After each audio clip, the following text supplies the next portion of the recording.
couilles et bienvenue dans ce nouvel épisode de Studio Parlons. Aujourd'hui, on va s'intéresser au contenu adulte sur les réseaux sociaux, qui est souvent jugé. Mais qu'en est-il derrière l'écran? Alors, quoi de mieux pour le savoir que d'accueillir Maxime Andolini? Merci de ton invitation. Je voulais que tu te présentes un peu pour nos auditeurs. T'es né où? T'as quel âge? Moi, c'est Maxime Andolini, donc du coup, j'ai 36 ans, je suis de 89. Donc moi, je suis né, je le dis pas souvent, en général, je dis je suis de Lyon, et en fait, je suis à côté, je suis né à Roanne, c'est dans la Loire, c'est plutôt de la campagne profonde, on va dire. Du coup, t'as fait ton parcours scolaire Ouais, hors agglomération? Exactement, le collège surtout, à la campagne, après le lycée à Roanne, et après, j'ai basculé pour les études supérieures sur Lyon, et c'est là que j'ai commencé la vraie vie. Donc, t'arrives à Lyon pour le lycée. Ouais. T'as fait quoi comme études? Un BTS génie climatique.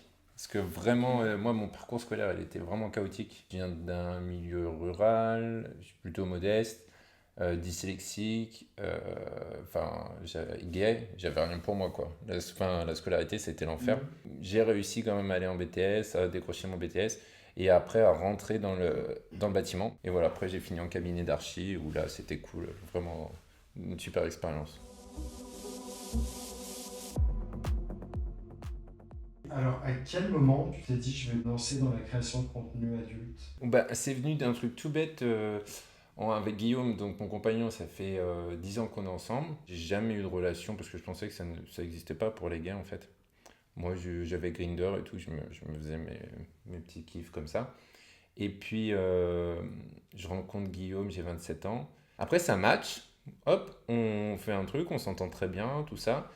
Et là, il commence à m'expliquer couple, fleurs bleues, machin, love, tout ça. Je fais, ouais, c'est quoi ça? Il me dit Grinder, c'est fini. Je dis, pardon. Et puis du coup, bah, j'ai joué le jeu. Et puis bah, ça a marché comme ça pendant 4 ans. Après, j'ai des amis, moi, qui sont très open. Je pars en vacances une fois par an avec eux. Et puis un jour, Guillaume, il est venu avec nous. Une fois, deux fois, trois fois. Puis après, un jour, 2020, là, il ouvre les yeux. Il se dit, mais en fait, on peut être un couple libre et se respecter et partager plein de choses, etc. Et donc il me dit, ben ok, on peut réessayer un petit peu parce que lui, il n'avait jamais connu ça. Et donc on lance ça, on va dire que c'est l'été 2020 et en novembre 2020, on va chez des amis pour un repas. Et là, il nous explique qu'il existe Twitter. Twitter, enfin c'est X maintenant et Twitter avant. Ah, tu connaissais pas Twitter avant Du tout. Moi, Ah pour ouais? moi, le Twitter, c'était l'info. Oui, c'est vrai qu'il y a deux Twitter. Il y a le Twitter Voilà, information le vrai et et le caché. le Twitter X, le bien nommé maintenant, justement. Oui, exactement. Et du coup, on découvre ça, on se dit, mais tiens, je connais lui et tout. Puis je dis à Guillaume, tiens, ça peut être drôle que j'en ouvre un. Et puis mes potes, oui, si, vas-y, ouvre, machin, on t'aidera sur l'ADA, tout ça. Bon, pourquoi pas, vas-y, c'est rigolo. Et du coup, je l'ouvre plus en mode divertissement et un Grindr bis pour moi, tu vois. En novembre 2020, je commence comme ça, juste pour rire. Et puis moi, mon Grindr, donc je l'ai eu à 18 ans en arrivant à Lyon. Et je l'ai appelé Andolini. Qui est ton vrai nom de famille? Non, non, qui est mon nom De scène, du de coup. scène. Exactement, en fait, mon nom de Grindr comme toi, t'as un pseudo. Bah, moi, c'était mon pseudo, c'était Andolini parce que quand j'arrive en 2010 à Lyon, enfin en 2007 à Lyon, je fais toujours les week-ends chez mes parents. Et il y a mon petit frère, qui est de 98, qui était tout jeune du coup. Et je vais lui montrer toute la série du Parrain. Et il va y avoir des moments où bah, ça va être super choquant pour un petit de voir ça et tout. On débriefe sur le film ensemble et tout. Et puis c'est dans l'épisode 2 ou 3 où ils expliquent Corleone, c'est Vito Andolini de Corleone. Et en fait, quand il va immigrer aux États-Unis, et ben, à l'immigration, en fait, ils vont le renommer parce que le petit, il parle pas. Et puis, il voit sur sa fiche ben, Vito Corleone. Et ils vont squeezer son nom. Donc, en fait, Andolini, il n'y a que ceux qui savent, enfin, qu'on peut comprendre tout de suite. Très peu ont trouvé tout de suite le petit jeu. Et donc voilà, j'avais créé Andolini. Et quand j'ai créé mon compte Twitter, j'ai créé Andolini direct. Donc le parrain. Exactement. Et maintenant, t'es le parrain du porno Français, on va dire. J'ai mes petits padawans que je forme.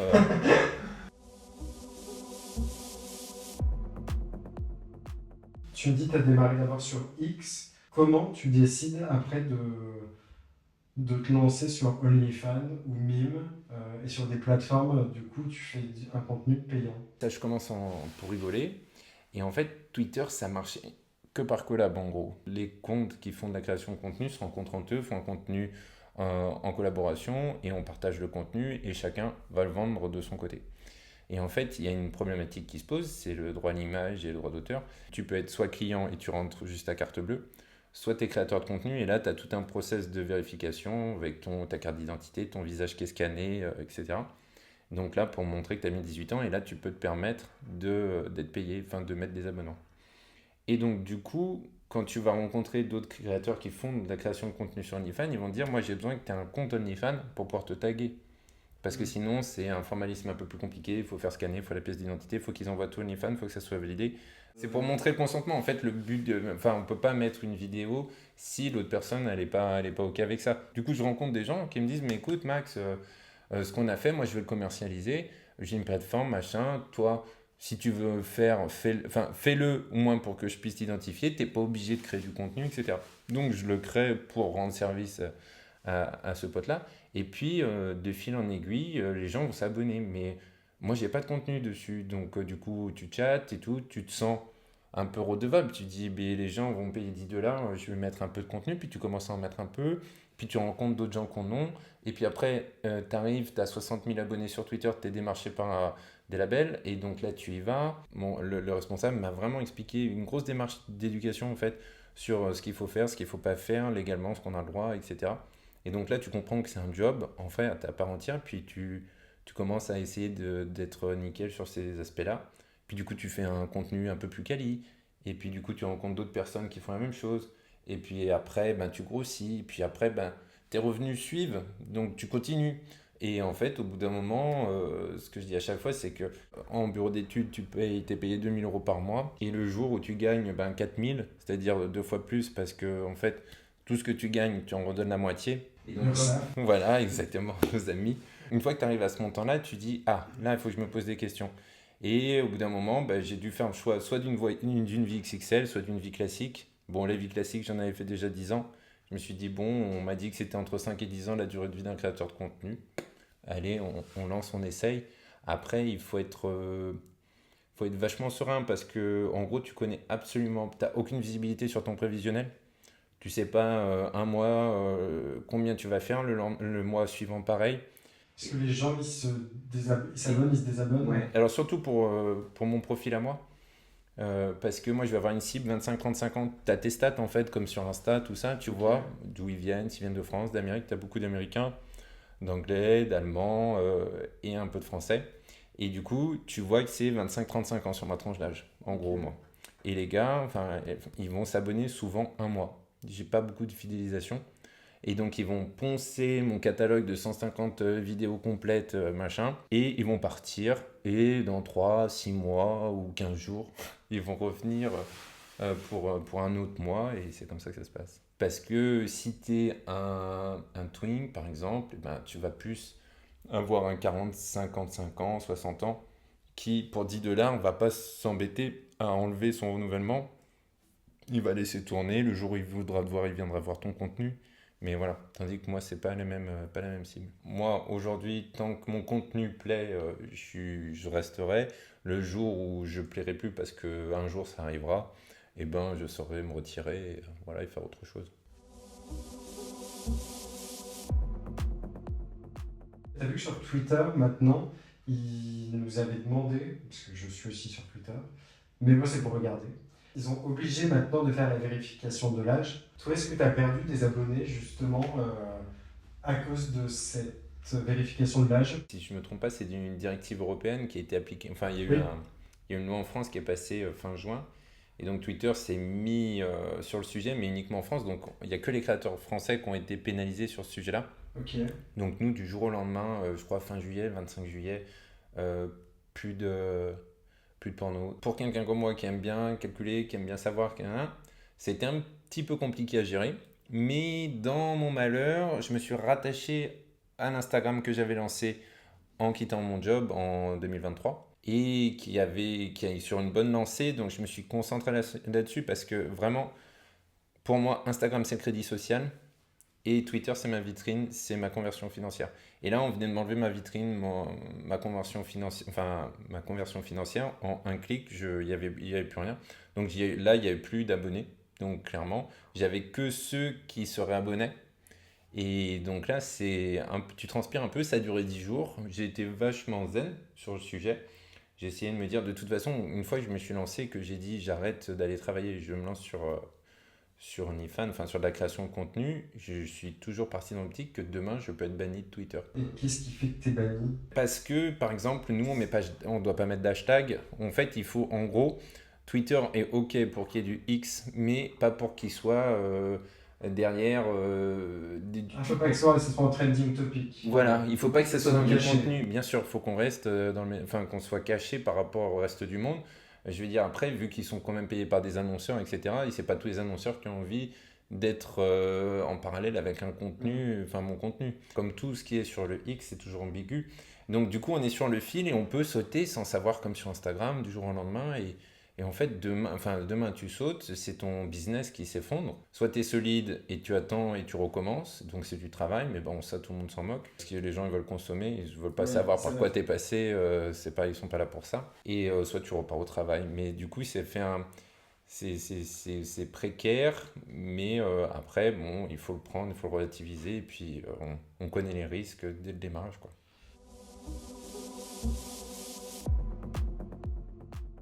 2023, tu as quitté ton boulot en agence. À ce moment-là, tu gagnais mieux ta vie avec OnlyFans que ton Exactement. boulot de civil. Et surtout, en fait, au bout d'un moment, tu n'as que 24 heures dans une journée. Tu peux pas Oui. aller au taf, aller à la salle, répondre à tes DM, organiser tes prochaines collabs. Je veux dire, au bout d'un moment, tu n'as que 24 heures. Donc, même si tu dors pas, ça passe pas. Donc, à un moment, il faut que tu fasses un choix parce qu'aujourd'hui, demain, quand tu commences, tu peux pas être staffé. Aujourd'hui, j'ai Raphaël avec moi, machin, je suis accompagné, etc. Mais quand tu commences, t'es pas staffé, t'as pas le cash, t'as pas les moyens. Enfin, tu découvres, tu connais, tu vas faire tes erreurs, etc. J'ai quand même eu du bol quand j'ai commencé avec le label. C'était Cité Beurre pour pas les citer. Et en fait, ils m'ont vraiment accompagné sur tout ça, sur toutes ces problématiques. Et du coup, j'étais pas tout seul, mais il faut faire ses choix, quoi. Et donc, quand tu vois que ça commence à vraiment déborder de ta vie, enfin, que tu n'arrives pas à dormir, là, tu te dis, il faut que tu choisisses. Mais après, tu peux très bien choisir de rester en mode divertissement et pas en faire une activité pro, hein. Enfin, chacun fait ses choix. Moi, je me suis dit, allez, j'essaye. Demain, Twitter, ils me bannissent, ben, je sais où je peux repartir au bureau, quoi. Toi, comment est-ce que tes proches, famille, amis, travail, ils ont réagi quand t'as assumé de montrer ton visage? Parce que t'étais avec un masque au début sur Twitter, c'est ça? Exactement. En fait, on va dire que moi, j'ai un peu triché parce que j'ai pris mon temps. Je me suis pas affiché tout de suite. En fait, au début, pour moi, c'était un divertissement vraiment. C'est-à-dire que quand mon petit frère, il m'a attrapé, pour une histoire de Snap où je recrée mon Snap, mon petit frère me découvre avec sa copine, il m'appelle, mais blabla. Il me passe, donc on rigole et tout, et puis un jour il m'envoie un SMS, il me dit mais est-ce que je peux dire que tu es acteur porno? Je dis bah non, je travaille en cabinet d'archi, je fais ça. Donc ça me paraissait pas du tout adapté. Et puis à force d'avancer, puis de réfléchir, et puis de dire que bah, il faut faire un choix, et ben aujourd'hui j'ai plus de problème à dire que je suis TDS. Mais je veux dire, c'est quand même ça, c'était un déclic. C'est-à-dire le jour où je suis parti du bureau, là, il a fallu que j'accepte tout ça. J'ai eu 3 ans, enfin on va dire 2 ans pleins à travailler le sujet, à l'accepter et après pouvoir le dire. Une fois que tu peux l'accepter toi, bah, tout s'est bien passé en fait. Mes parents ont très bien pris, mes beaux-parents pareil. Au travail, pareil. Je retourne les voir pour prendre des cafés parfois avec eux. Et bon, ils sont trop contents de dire bah on a connu une petite star. Voilà, c'est c'est plus de l'humour que voilà. Franchement, que de la bienveillance. Toi, tu te considères comme un travailleur du sexe dans les définitions? Aujourd'hui, ouais. Aujourd'hui, j'ai plus de mal à le dire. Pendant longtemps, inconsciemment, je pense que je me disais non, bon, je m'amuse. Non, pas plus. Tu vois, aujourd'hui, maintenant, tout le monde fait des snaps, tout le monde fait des captations, des nudes. C'est d'un classique, c'est d'un banal. T'en réfléchis, si tu fais quand même des montages, tu fais quand même. Oui, c'est un vrai travail. Ouais, c'est un travail de dingue. Je veux dire, plus je grossis, plus le pourcentage que représente la partie visible du film, elle diminue. On va dire que c'est 5% au démarrage. Maintenant, je suis sur 2%.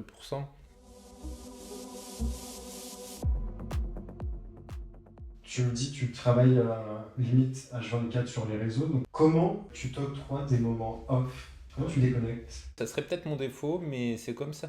En fait, j'ai toujours travaillé et je dis maintenant que je me suis lancé, je sais plus ce qu'est un dimanche ou un lundi. Tout le monde pense qu'on part en vacances tout le temps, qu'on voyage et tout.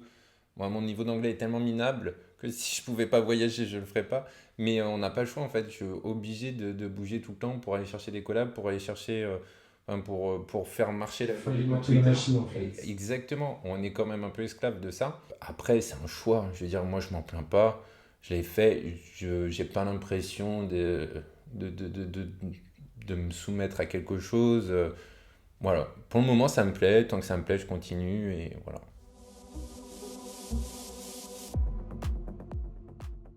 Est-ce qu'il y a des gens qui t'arrêtent dans la rue? Oui, mais pas à Lyon. Quand on t'arrête dans la rue, c'est quoi? C'est avec bienveillance? Toujours. Je crois que la dernière Gay Pride, j'ai dû faire, je sais pas, une centaine de selfies. J'ai trouvé ça super sympa que les gens viennent me voir. Toute l'année, on me dit discrètement, par exemple aux toilettes, ah, c'est rare qu'on te voit habillé. Ou dans le train, j'adore ce que vous faites. Tu vois des trucs, tu vois, c'est comme ça. Et alors la Gay Pride, c'est, ah, vas-y, on fait un selfie, tout machin, tout super sympa. Et le seul endroit où j'ai pas de contact comme ça, c'est à Lyon. Et ça, je pense, je peux l'expliquer en me disant, les gens me connaissaient avant. Donc il n'y a pas de mythe, il y a pas de fantasme. Voilà, je suis plutôt. Ok. À Lyon, je suis plutôt banal, je peux me promener tranquillement. Donc, comment tu définirais ta journée type? En gros, je vais déjà traiter tous les mails le matin. Je vais. T'en as combien? Ah, les mails, ça dépend si t'as le comptable qui s'est trompé.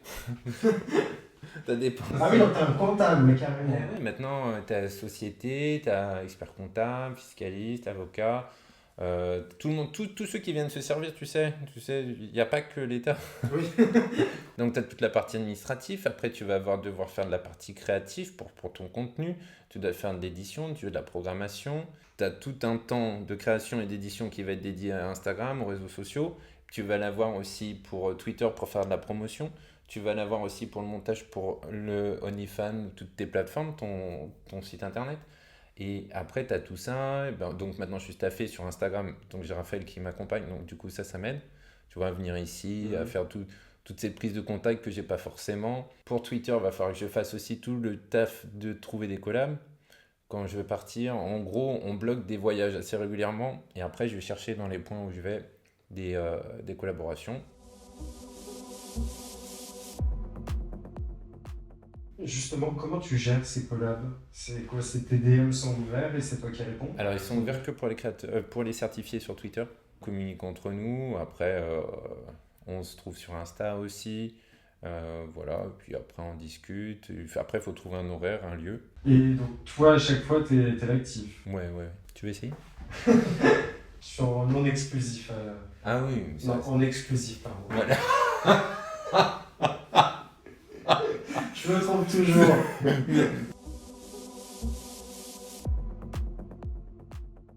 Du coup, tu m'as dit que tu avais travaillé avec un label porno, Citébeur. Ouais, c'est ça. Comment tu définirais la différence entre bosser pour un label et bosser en indépendant, faire toi ton propre contenu? Qu'est-ce que tu préfères? Alors, en fait, il y en a pour tous les goûts. Parce que moi, j'ai des collègues qui préfèrent faire des labels, qui font que des labels. Parce que label, tu cherches pas ton partenaire. Tu peux dire, lui, je l'aime pas, et on te trouve un autre. Ok. Tu gères pas le scénario, tu gères pas le photographe, tu gères pas celui qui filme, le caméraman, le réal, tu gères rien du tout, tu fais pas de T'as montage. juste à faire ta scène. Tu fais ta scène, t'es payé pour ta scène et tu pars. Tu signes ton contrat, tu donnes tes droits, terminé. C'est bien, ça te fait de la visie. Eux, ils bossent parce qu'ils se donnent. Je veux dire, quand ils vont te lâcher les Américains 1000 $ la journée ou les Français 500 € la journée, derrière, eux, il faut qu'ils rentabilisent parce qu'ils ont le lieu, ils ont tout. Donc, eux, en promotion, ils sont trop forts. Et ils ont une visibilité que toi, t'as pas parce qu'ils existent sûrement depuis plus longtemps. Donc, je veux dire, pour se lancer, moi, ça a été aussi un tremplin, ça aide. Enfin, je veux dire, Mhm. Et il en faut pour tous les goûts. Moi, je l'ai refait là dernièrement pour un label américain que j'avais jamais fait. Très très bien passé à Barcelone. Mais du coup, je cours pas forcément après parce que je me suis rodé, j'ai commencé comme ça à me faire tout seul. Donc, tant que ça plaît, moi je reste un peu sur cette optique-là. Je me ferme pas de faire des labels de temps en temps parce qu'ils ont le droit d'exister et puis ça se passe très bien. Enfin, j'ai l'impression, enfin, j'ai pas d'écho sur des labels, enfin, un gag où ça se passe mal, où il y a des choses qui sont pas bien. Donc,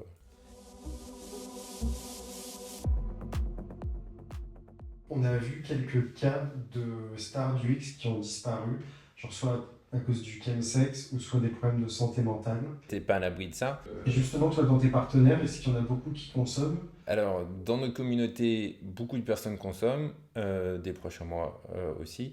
Et du coup, je vais être vraiment vigilant sur ce sujet-là. Donc, j'en parle tout de suite. J'explique que ben, sur le tournage, il n'y aura pas de produit, que ça te pose un problème. Il y a zéro consentement une fois que le mec est sous produit. Donc, quel est l'intérêt d'aller faire une vidéo? Moi, je fume pas, je bois pas, je me drogue pas, mais je suis concerné. Je suis concerné tout simplement parce que j'ai perdu mon cousin il y a 3 ans de ça. Et donc, du coup, moi, je veux pas revivre ça. J'ai pas envie de filmer ça. Quels seraient les conseils, toi, que tu donnerais à quelqu'un qui viendrait te voir pour te dire comment on fait pour donner un maximum de lignes? J'ai trimé, enfin, je veux dire, moi, j'ai lancé en Théo. Enfin, en Théo avait déjà un peu travaillé avec Team Tales. Il avait arrêté parce que il avait attaqué une vie professionnelle qui lui convenait. Il est revenu au porno, il est venu me voir, il me dit je me relance, je vais recommencer. Et en un an, il fait plus de 100 000 abonnés. Il trouvait que c'était poussif, etc. Je lui dis non, c'est pas poussif. Moi, j'ai mis un an pour avoir 15 000 abonnés. Donc, je veux dire, c'est très très bien. Tu es sur une très bonne dynamique. Continue, bravo. Et pour revenir à ta question, qu'est-ce que je vais lui dire? C'est est-ce que tu es OK avec ton homosexualité, ce que je te disais tout à l'heure? Et la deuxième question, est-ce que tu es OK pour qu'on t'appelle, que ce soit ton travail ou ta famille, et te dire mais tu es acteur porno? En fait, les choses que moi, on m'a dit et qui m'ont fait le déclic. Et donc, du coup, s'il est OK avec ça, alors il y en a qui disent qu'ils sont OK avec tout pour le fantasme. Après, tu vas mettre les choses en place pour essayer de les faire tomber. Tu vas dire le formulaire, il faut ta carte d'identité, nanana. Et là, il va quand même se poser des questions. Puis s'il va un peu plus loin, tu lui dis ben, il faut qu'on loue un appart. Donc on fait moitié-moitié. Et donc tu vois, tu arrives à tester un peu la motivation des gens. Et si tu vois qu'il est motivé, ben, du coup, tu l'aides. Tu vois ce que je veux dire? Moi, Ok. personne m'a aidé, personne m'a répondu, j'ai pas eu un gros compte qui m'a dit tiens, je vais t'aider, etc. Donc moi, quelqu'un qui est motivé, je vais l'aider. Je vais lui dire écoute, bah tu vois, là, moi je te prends la chambre, je t'emmène, tu viens un week-end chez moi, on fait du contenu, on fait de l'Instagram, on fait tout ce que tu veux. Et tu te lances et après, ben, bon courage quoi. Enfin, et je te ferai tes retweets si tu as besoin, etc. Je serai présent. Donc Maxime le grand frère.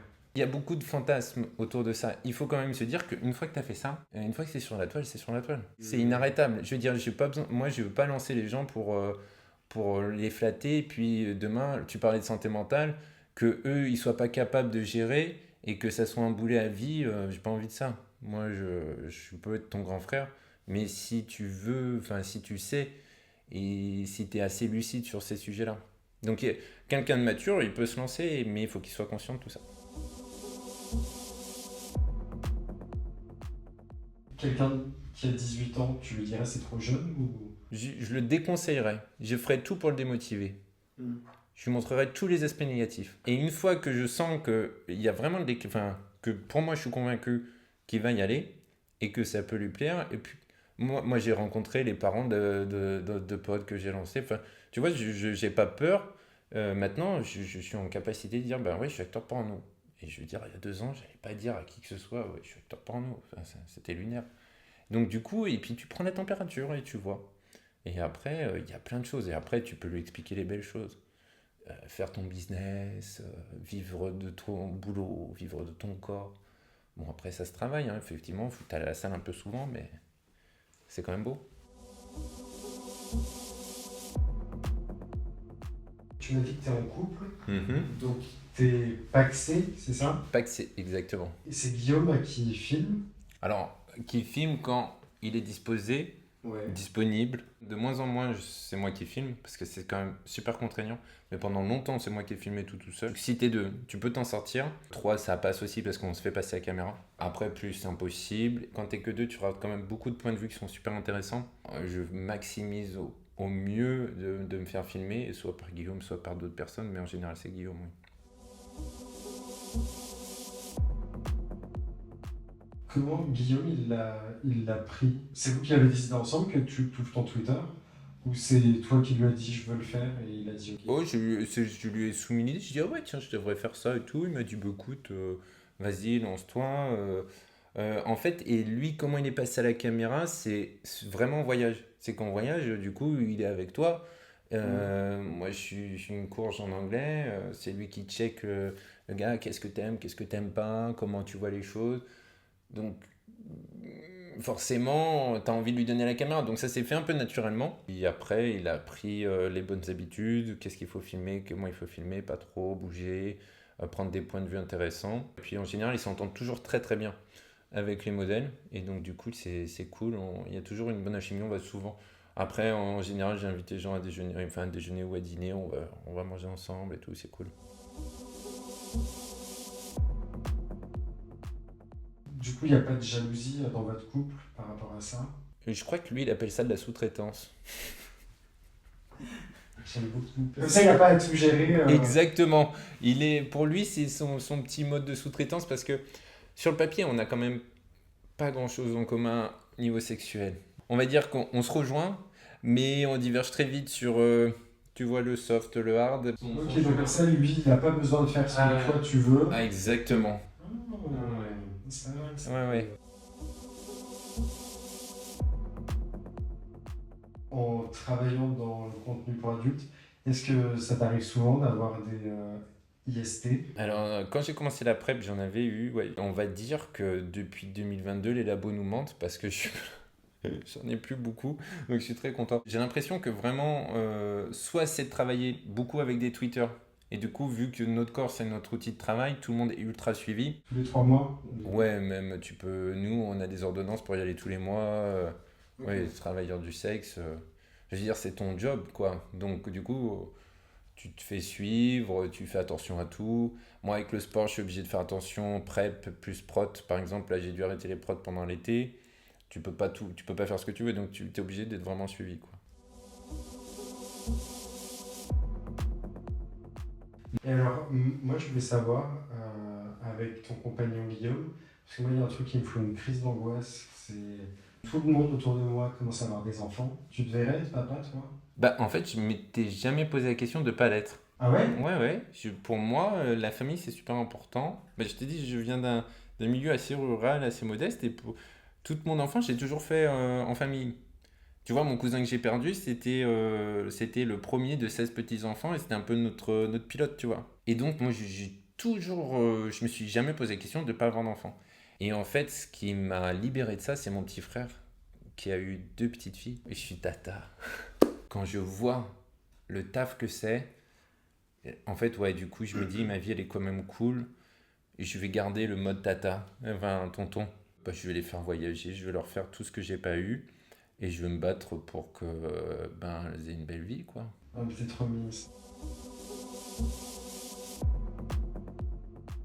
Dans le milieu gay, il y a quand même le rapport à l'image qui est très présent, où il faut soit être mince, soit être musclé. Toi, du coup, dans ton travail, est-ce que tu ressens cette pression où il faut que tu sois tout le temps affûté, tout le temps beau selon les normes? Je pense qu'inconsciemment on les a et c'est vrai que j'ai tendance à si je vais pas au sport une journée, j'ai l'impression de rater quelque chose par rapport à mes abonnés. Et tu y vas tous les jours? J'essaye et après vu qu'on voyage, tu vois, ici on est à Paris, bah, ça va être compliqué, je vais pas pouvoir toujours. Hier, je suis allé 2 fois par exemple. Mais j'ai vraiment l'impression que tu dois te tenir après. Après, je suis pas non plus, quand je vois la salle de sport, les mecs, il y en a des 10 fois mieux. Je me dis, ça va, je me casse pas quand même le but. Je suis pas à compter mon nombre de cales et tout. J'essaye de me maintenir pour être. Mais tu sens qu'il y a une pression quand même. Quoi qu'il arrive, quoi qu'il en coûte. Là, t'es dans ta 5e année, tu disais. Ouais, novembre 2020, j'ai commencé Twitter et j'ai les plateformes en septembre 2021. Et est-ce que tu sens aussi une pression? Par exemple, comment tu gardes des abonnés? Comment tu fais pour fidéliser les gens? Et est-ce qu'il faut aller dans des pratiques de plus en plus hard pour les faire rester? Ou est-ce qu'il faut des collabs de plus en plus avec des créateurs de contenu de plus en plus célèbres? Est-ce que tu ressens une pression Et comme ça? ben, j'avais tendance à penser qu'il fallait des collabs avec des gros comptes. Il en faut, mais vraiment, c'est la nouveauté qui plaît. En fait, tant que ton catalogue, il se renouvelle, les gens restent, ou reviennent tout du moins. Mhm. Donc c'est vraiment la diversité du contenu qui va plaire. Donc du coup, j'essaye vraiment du coup, de voyager, de trouver des profils toujours différents. Il faut pas toujours faire la même chose, pas toujours dans un lit et tout. Mais c'est pas une course au hard, c'est pas une course. Les gens sont assez classiques. Et puis en plus, je pense que là où je suis bon, enfin, ce que j'ai appris aussi à faire, c'est à pas vouloir tout casser tout de suite. Il y a des moments, il faut monter, il faut faire ça bien. En gros, on a ce côté, on veut que ce soit un peu dom-tom, comme tu disais sur ta. Mais on veut que ça soit bien fait, on veut pas que ça soit bourriné. Ça serait Ouais. un casser la machine en fait. Là, je vais extrapoler, mais est-ce que toi, tu crains l'IA? Ah, il y a un truc auquel je pensais, tu vas me dire si tu es d'accord avec moi ou si je suis complètement fou. Comme on est de plus en plus dans la recherche de la perfection, je me demandais si on n'allait pas arriver à des films faits par IA, Mhm, avec des acteurs qui ne coûteront rien, mhm, où il n'y aura pas de problème de lavement pour le passif, pas mhm. de problème d'érection pour l'actif, pas de problème de vieillissement pour les acteurs. Est-ce que tu penses un jour qu'on va arriver à des pornos faits par IA? On peut, c'est possible. Après, il y a de la place pour tout le monde, hein. Je dis, n'importe qui peut en faire s'il le souhaite. Et si quelqu'un veut faire de la création de contenu pour adultes avec une IA, ça ne me choquerait pas. Tout évolue, tout change. Et on a fait une table ronde avec Bella, qui est dans le game depuis 20 ans. Elle nous a dit, mais les modes changent. Elle a dit, avant, on payait pour faire des nudes ou des petits visios avec des gens. Et elle me dit, ça avait complètement disparu. Aujourd'hui, ça revient. Et elle dit, moi, j'ai pas de problème avec ça. Et je suis assez d'accord avec cette philosophie, en fait. Moi, par exemple, vu que je me pique pas la verge pour bander, vu que j'ai porte des seringues, et ben, du coup, moi, tu vois, quand je commence, je bande pas parfois. Puis après, au bout d'un moment, je bande. Et ben, il y a des mecs qui adorent ça, qui adorent voir le démarrage de tout ça. Si t'arrives, t'es bandé tout dur, il y a rien, en fait, tu vois. Au début, j'ai l'impression qu'il fallait tout de suite que je sois dur, tout. Maintenant, je Ouais. déballe le truc, ça se passe comme ça se passe, et les gens adorent. Vraiment. Franchement, et pourquoi OnlyFans y cartonne? OnlyFans y cartonne depuis 2016, je crois. Enfin, ils existent depuis 2016, ils cartonnent depuis 2020. Parce que les gens veulent des trucs authentiques, trucs Hmm. moins contrôlés, la prise de vue ici. Quand tu fais 7 fois la même prise de vue pour une vidéo, enfin, ça a plus de sens. C'est vrai que je trouve que dans le porno, c'est un peu souvent les mêmes types de mecs, c'est très générique. Oui, et les gens ne veulent plus Euh, ça. C'est pour ça que je dis facilement, tout le monde a sa place. Il y a tous les gabarits dans le porno. Je veux dire, parfois, il y en a, ils me disent, oui, mais j'ai pas la même bite que toi. En fait, si tu fais ça bien, si tu filmes bien, si c'est propre, si ça dégage quelque chose, ben, c'est pas dit que tu sois pas suivi, que tu n'es pas hmm. ta communauté. Ça veut absolument rien dire. Toi, au niveau de ta santé mentale, comment tu te protèges des critiques, de la haine sur les réseaux? Dans le malheur de ma scolarité, tout ce qui m'a poursuivi toute ma vie, c'était d'être dyslexique. C'est peut-être ma chance aujourd'hui, c'est que je lis très rapidement les DM, et parfois, enfin les commentaires, je les lis même pas forcément tous, mais je les like tous. Donc je me dis, dans le tas, j'ai dû en liker qui m'insultent sans le vouloir. Après, Twitter, c'est quand même super compliqué pour voir mon contenu. Donc quand même, les gens qui me suivent, même si ils apprécient peut-être pas qui je suis ou quoi que ce soit, ils sont plutôt bienveillants. Et puis quand tu as vécu ma scolarité, je pense que c'est pas un message qui va me détruire ma santé mentale. J'ai la chance aussi en plus, on va dire, un gros point, c'est d'être en couple. Donc t'es deux, tu peux. Enfin, je dis pas que ça fait pas chier quand tu reçois un message où on te dit des trucs horribles, mais j'ai pas mémoire où il y a un truc qui m'est choqué, tu vois. Pour ta santé mentale, toi, t'es suivi par un psy ou pas du tout? Un truc qui m'a beaucoup aidé, je vais voir une nana qui faisait de l'hypnose. En fait, du coup, j'étais très colérique jusqu'à longtemps, un peu comme mon grand-père, comme mes frères, comme ma sœur, tout le monde est un peu colérique dans la famille. Un jour, je me prends la tête avec Guillaume, mais pour des choses vraiment déraisonnables. Et c'était méchant et tout. Et puis je me rends compte que ce comportement, j'avais déjà avec ma mère plus jeune, et je faisais la même chose avec Guillaume.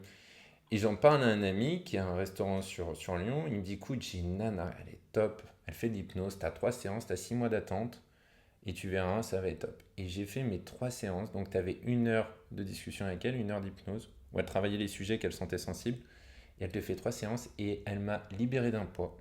Mais quand je te dis libéré, c'est-à-dire qu'elle me dit, vous verrez, la charrue sera moins lourde et vous ne vous énerverez plus. Et en fait, c'était vraiment des problèmes familiaux que j'avais avec mes frères et sœurs. Enfin, des trucs comme tout le monde a ses boulets. Et du coup, j'ai quitté ça, j'ai posé ça sur le côté et j'avance. Et j'ai plus l'impression d'être dans cette démarche où quelque chose peut me faire m'enflammer. Maintenant, ça roule.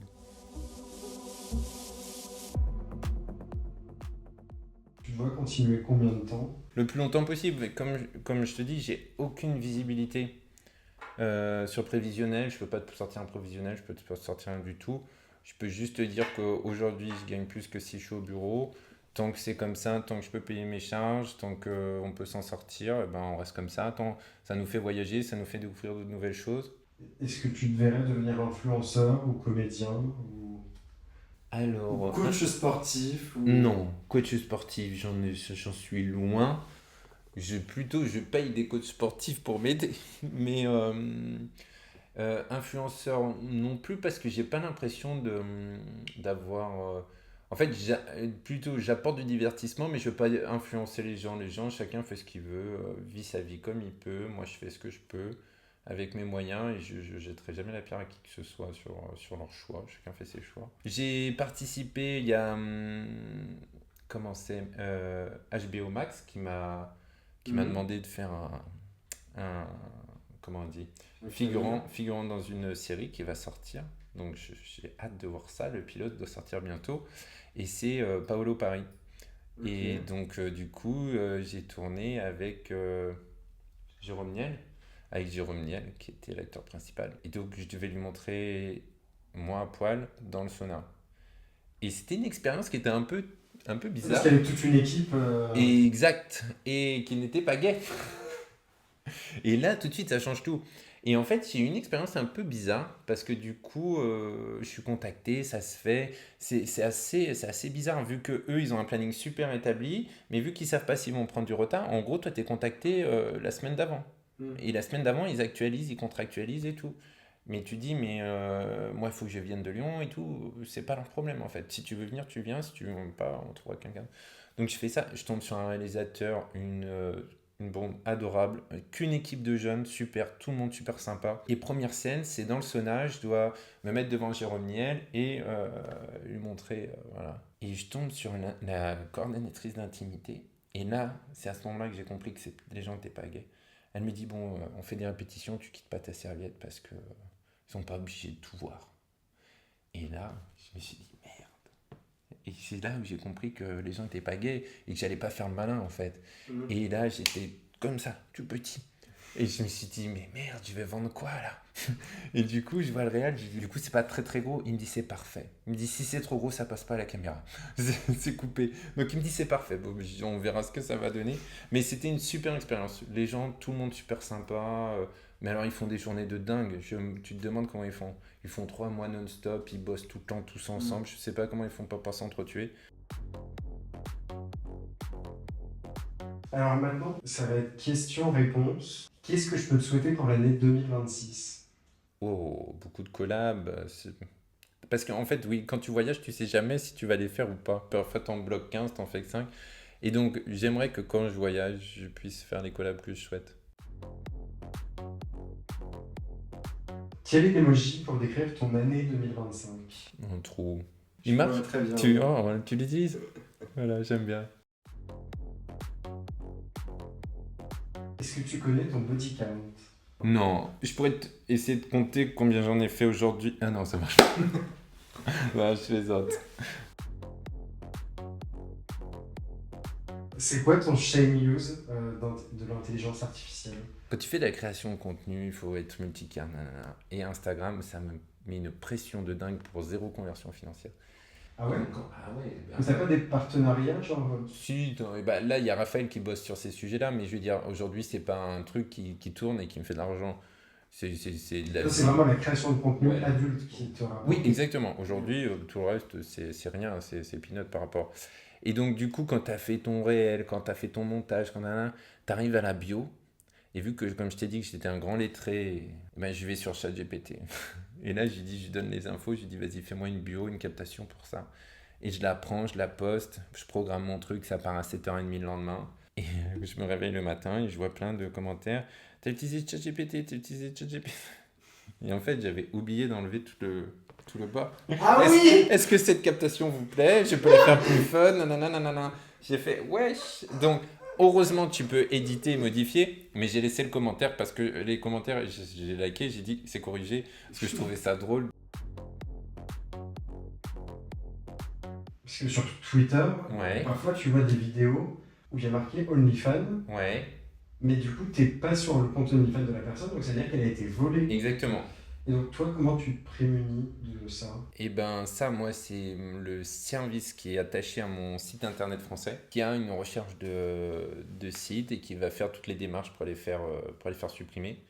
Je crois qu'ils m'avaient fait un reporting une fois, ils avaient fait enlever 18 000 vidéos en un mois.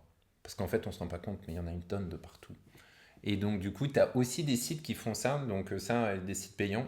Donc ça, il faut que je m'inscrive en plus, ça te fait un complément, en fait, en plus du service qui tourne et qui regarde. En fait, il faut checker à chaque fois la toile parce que tes vidéos, elles fuitent. Et donc, du coup, forcément, parce que moi, pour te dire, OnlyFans, quand tu travailles avec eux, ils prennent 20% de frais. Donc, c'est-à-dire que ton abonnement, il a 10 dollars, il y a 2 dollars pour eux, 8 dollars pour toi. Après, tu as la TVA qui est reversée directement à l'administration de l'IP qui a téléchargé par OnlyFans. Donc, c'est 20%. Et bien, sur mon site, moi, je gagne que 30%. Ok. Donc, j'ai 70% de frais parce que j'ai un accompagnement administratif, technique, juridique. Et j'ai ce service-là où ils vont faire. Donc, en fait, c'est là où tu vois la différence. C'est-à-dire que eux, c'est sécurisé, c'est plus recherché. OnlyFans, pour 20%, ils vont pas sécuriser toutes leurs lignes, tout leur flux internet.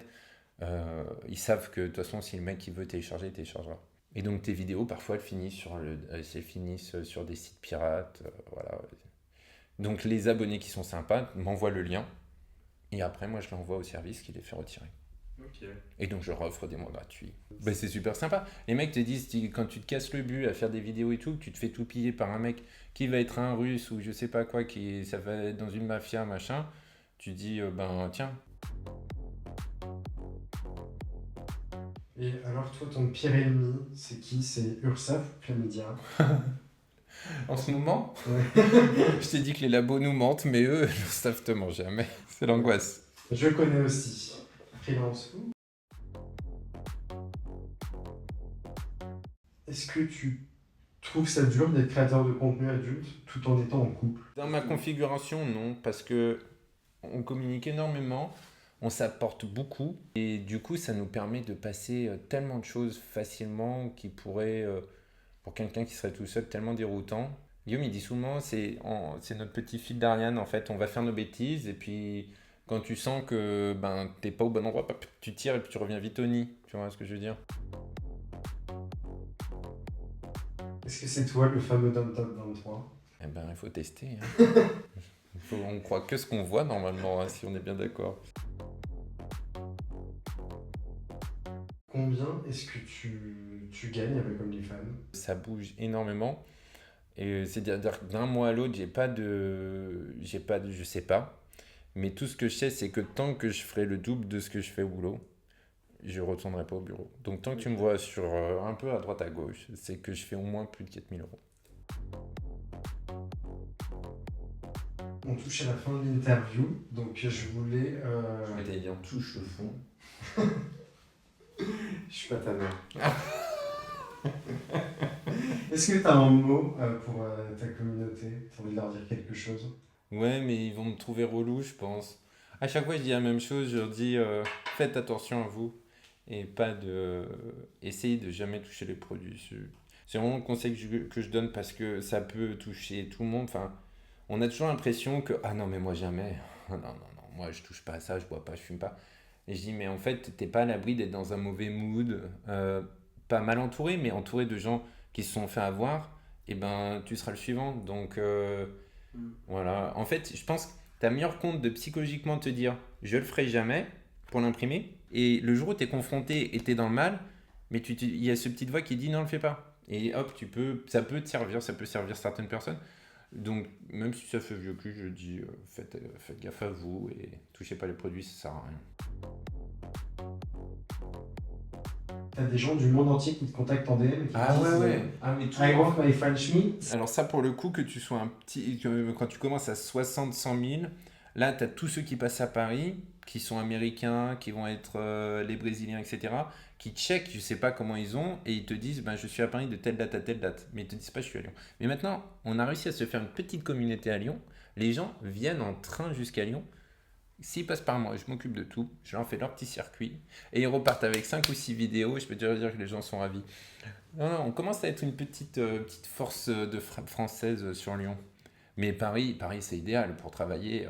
T'as le monde entier qui passe par Paris. Eh ben écoute, merci beaucoup Maxime d'avoir répondu à toutes mes questions. De rien, Je merci suis pour trop content de te l'invitation. recevoir. Ouais, c'est super sympa, super setup, bravo. Bah, merci. Et bah, écoute, à très vite. Tu montes à Paris, genre pour faire des soirées. Et j'ai été invité pour les 30 ans de Tétu.